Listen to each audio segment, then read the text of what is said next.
So you want to buy a DSM.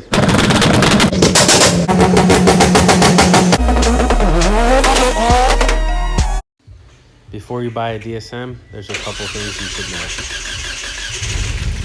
The 99 Mitsubishi Eclipse. Postponed adulthood, starting in under 17.5. That's right, guys. The last DSM was released in 1999, being the Mitsubishi Eclipse. The Eagle Talon and the Plymouth Laser were discontinued at previous dates. And with that being said, you have to understand these cars are 20 plus years old, have been abused most of their life, and are usually hacked together by people who are either uneducated or just can't afford to properly modify the car. Another thing you have to take into consideration is these cars are relatively cheap to purchase, always have been, and most likely will be. Even though I'm hoping they start to come up in value to help filter out the people who cheaply modify these cars and then put all the blame on the manufacturer. And I know what you guys are thinking, come on man, it's really not that hard to make some power out of these cars. Yeah, it's not that hard at all. It's actually fairly cheap if you want to make like 300 horsepower out of these cars.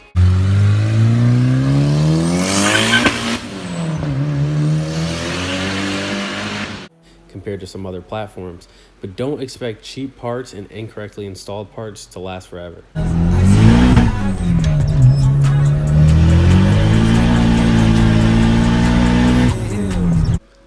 Now, if you're new to DSMs or just new to modifying cars, one of the best things is, just like we said in the beginning, these cars have been around for 20 plus years, which means there is 20 plus years of information out there. DSM tuners, DSM classifieds, Facebook feeds and forums, and probably the most common search engine of them all, Google.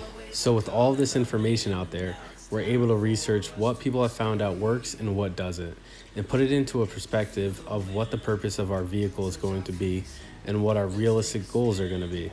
I say realistic because we all know we want 1,000 horsepower 4G63 screaming to the fucking heavens, but do you have the knowledge to get there?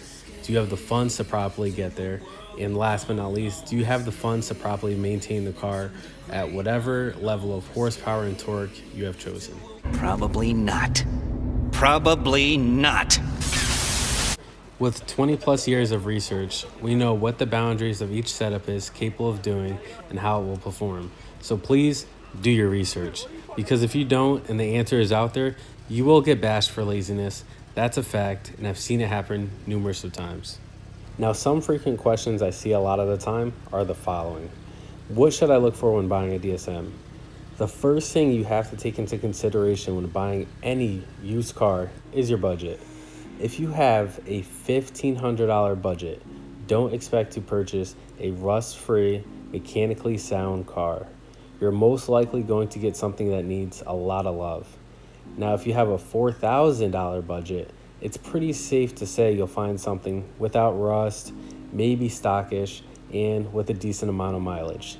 Also, try to purchase a used vehicle with some records or paperwork, and take what the seller is saying with a grain of salt, because he is the one trying to sell you a dream, and you might just be walking into another man's problem.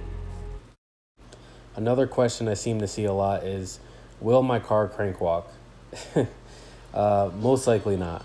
A walking crankshaft is a crankshaft that moves too much inside the engine, also known as excessive thrust bearing play. Many 2G owners have suffered from walking crankshafts.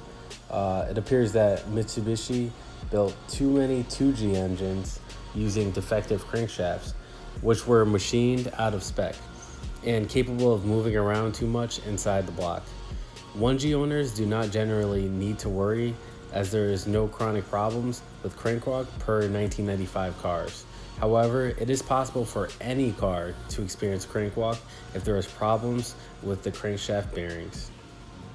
The last and most frequent question I see is, what's the first modifications I should do to my car? Now for this, I'm gonna suggest you go watch a previous video of mine titled First 5 Mods You Should Do to Your DSM. I'm gonna give you a hint. The first modification actually isn't a modification. And if that doesn't answer your question, go check out another video of mine, 5 things I hate about my Mitsubishi Eclipse. And of course, always refer to DSM tuners if you still have lots of questions, or just drop a comment below. I'll do my best to answer them all. But thank you for checking out this video. Please be sure to smack that subscribe button and give the video a thumbs up. It's Vic GST here, and I'll catch you guys in the next one.